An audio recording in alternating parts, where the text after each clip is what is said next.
Hey,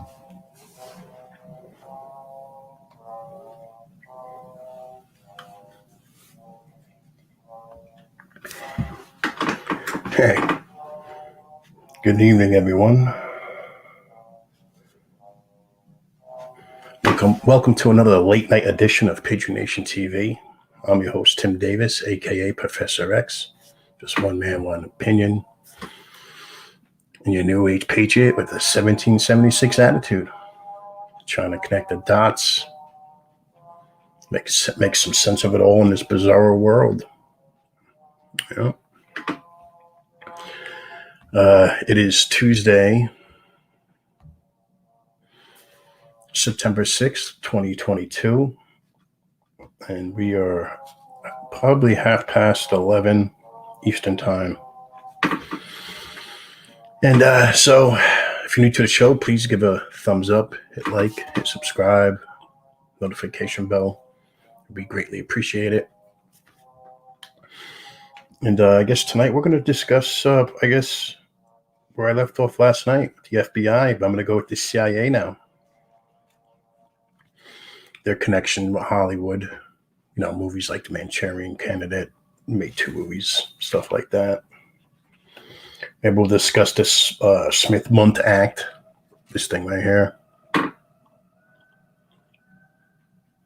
Look that up. Google it. It's an important piece of what's going on. So we'll talk about Hollywood's connection, stuff like that.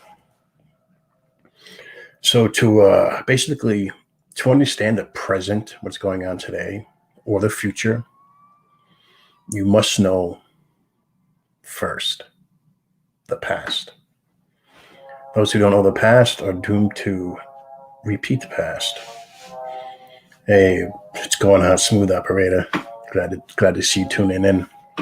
Hey, listen, I was thinking of you because you keep saying this. Right? I got to be careful now. I think I figured out how I'm being shadow banned. I'm using keywords. And then, because I keep getting warnings, but so I got to go the old-fashioned way, I guess, right? Can't have the truth out there, but thanks for tuning in. Really appreciate it. So we're going to talk about the connections. You got to know the past to understand the present and the future. And we're going to discuss the CIA's experiment, another alphabet agency that needs to be abolished. I believe so. I agree with Kennedy. So I'm going to use, I'm just going to say one thing, this one thing. MKULTRA. MKULTRA. And I'm going to explain how the CIA experimented with mind control 5 decades ago, under Operation MKUltra. How the media participated, and so did Hollywood. The same thing. Quick rundown on the PK project MKUltra. It's the most shocking CIA program of all time. It started in 1953, focusing on mind control. Their experiments on victims consisted of drug abuse, mainly LSD, sleep deprivation, electric shock, and so on and so on, in an attempt to traumatize the victim so they can be triggered at any time to perform an action desired by the CIA handler, even if it goes against the victim's own will. These experiments were to rewire the brain. Hey, good evening, Loretta. Good to see you tuning in. Thank you. Good to see you tuning in.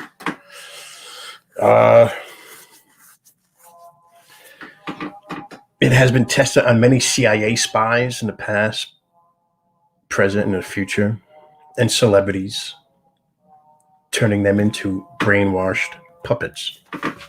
That's why we see all this confusion, this chaos, doubt, turmoil, ambiguity, insecurity, uncertainty, Just chaos. That's why we're seeing it. I'm telling you the truth, but I don't want you to don't believe what I'm telling you. I mean, I want you to believe what I'm telling you, but research what I'm telling you. So I'm going to put it out there.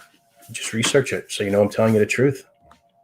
You got to look at it like this. If you only read the same books, watch the same news channels or newspapers or articles or magazines that everyone else is reading, you can only think what everyone else is thinking.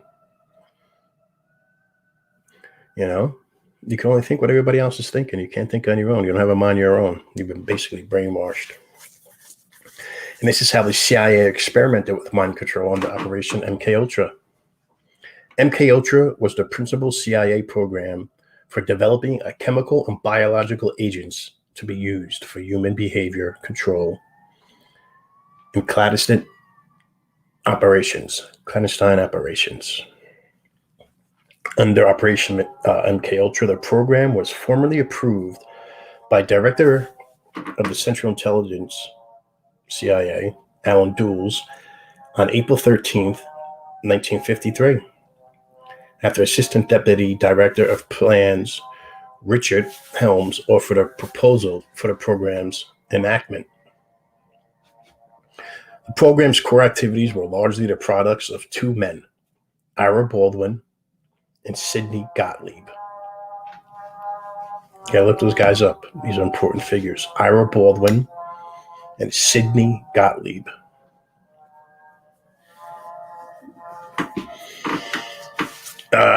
Yes, this is true.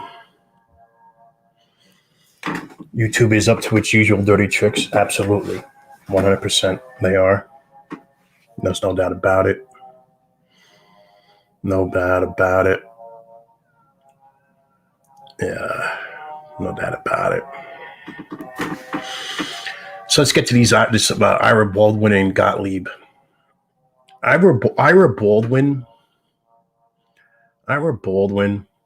was a bacteriologist from the University of Wisconsin who worked on bioweapons for the U.S. military out of Camp Detrick in Maryland in the 1940s. Sidney Gottlieb was a special student of Baldwin's at Wisconsin, who was rising within the CIA ranks. Baldwin and Gottlieb together took cues from former Nazi director and biowarfare research Kurt Bloom, who was at Camp Detrick, courtesy of Operation Paperclip.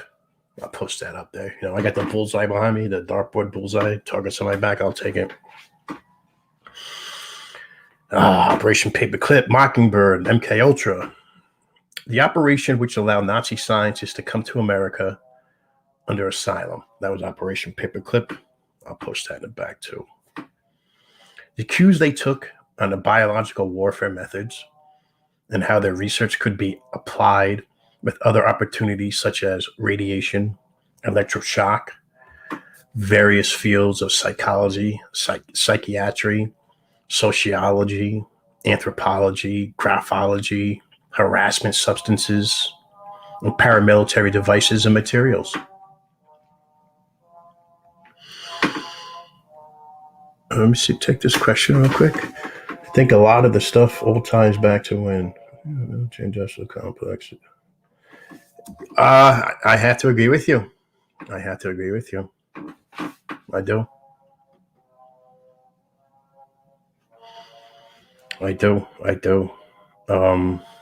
Getting back to Sidney. Sidney would ultimately become the program's lead, taking Baldwin and Bloom's ideas and growing them into a monstrous program of human experiments. The core of which was Sidney focused on was mind control, finding ways to manipulate others through chemical substances and psychological probing. Even before the formal approval of the program, Gottlieb was running experiment tests on various drugs effects and their effects.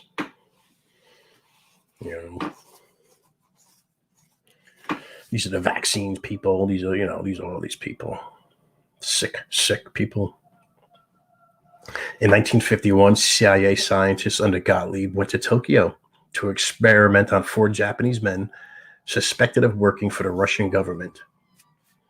In the detention, CIA doctors used oppressants and stimulants on the men to extract confessions, ultimately leading to the men confessing that they were working for the Russians.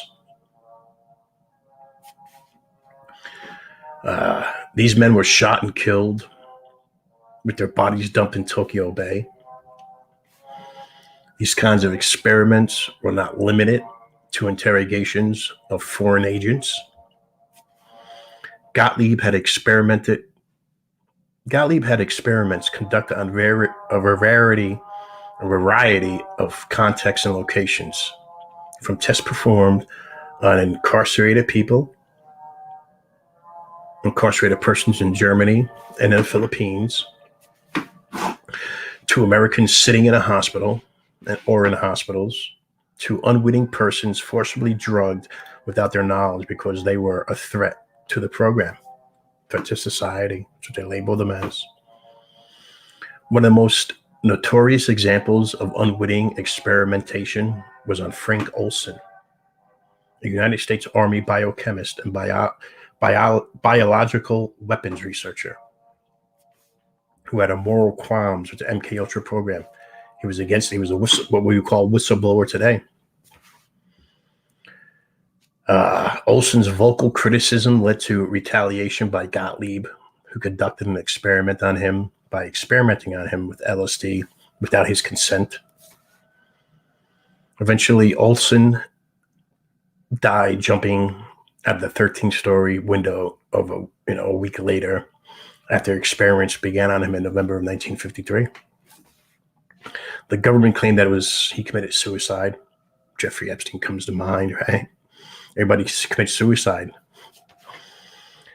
Uniquely for this kind of situation, Olson's family received $750,000 settlement from the U.S. government and a formal apology from both President Gerald Ford and CIA Director William Colby.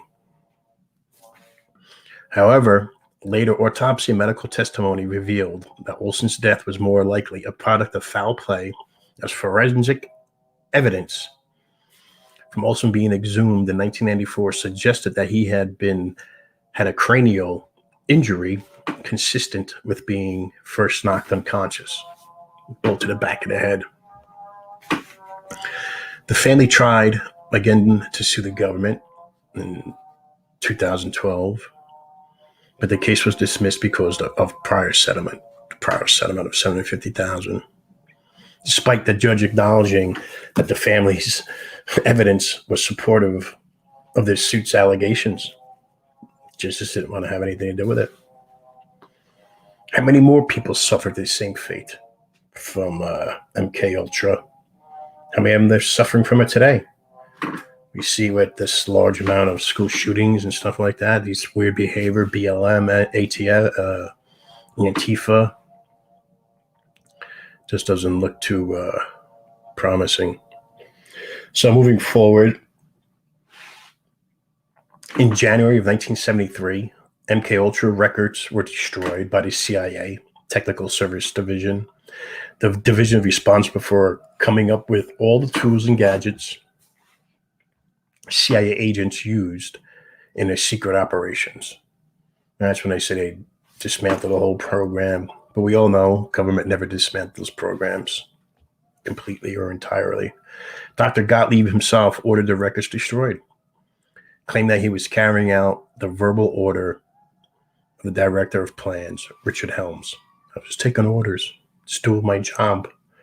We hear it over and over, right?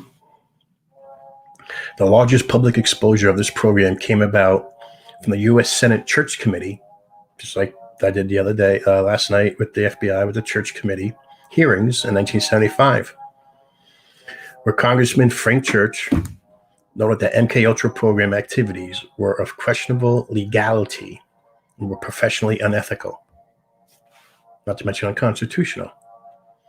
Due to fears of international blowback from the total disclosure, the report from the committee was limited to speaking about the program in generalities It would take years of further research to uncover more of the program activities, and specifically and especially with the help of award-winning reporter Stephen Kinzer, whose book Poison or Poisoner in Chief exposed Sidney Gottlieb's chain of directions in MKUltra programs. If there's one thing we can learn from this, knowing the past is what we know in the present today and looking forward to the future, one thing that we can learn from this is that the more government keeps secrets, the more they can manipulate you, right? So manipulation, that's how they do it. That's how they're getting away with it. How does manipulation work?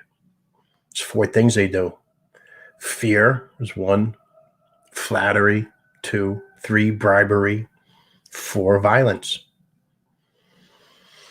So let's take them. Just take them. 1 is fear, right? Do that. You know, they tell you do this or something bad will happen. People do it. The jab, the Rona jab, whatever, they just fall for it. Give up your liberties, go through airports, 9/11, bad things happen. Do this or something bad will happen. That's number 1, fear. They keep fear going. Number 2 is flattery. Do this and you're a good person. Accept this, accept that, right? You're a good person. 3 is bribery. Do this and I'll do something for you. Vote for me. We've seen the bribes of votes right now with the young college kids. Debt forgiveness, et cetera, et cetera. And 4th is violence.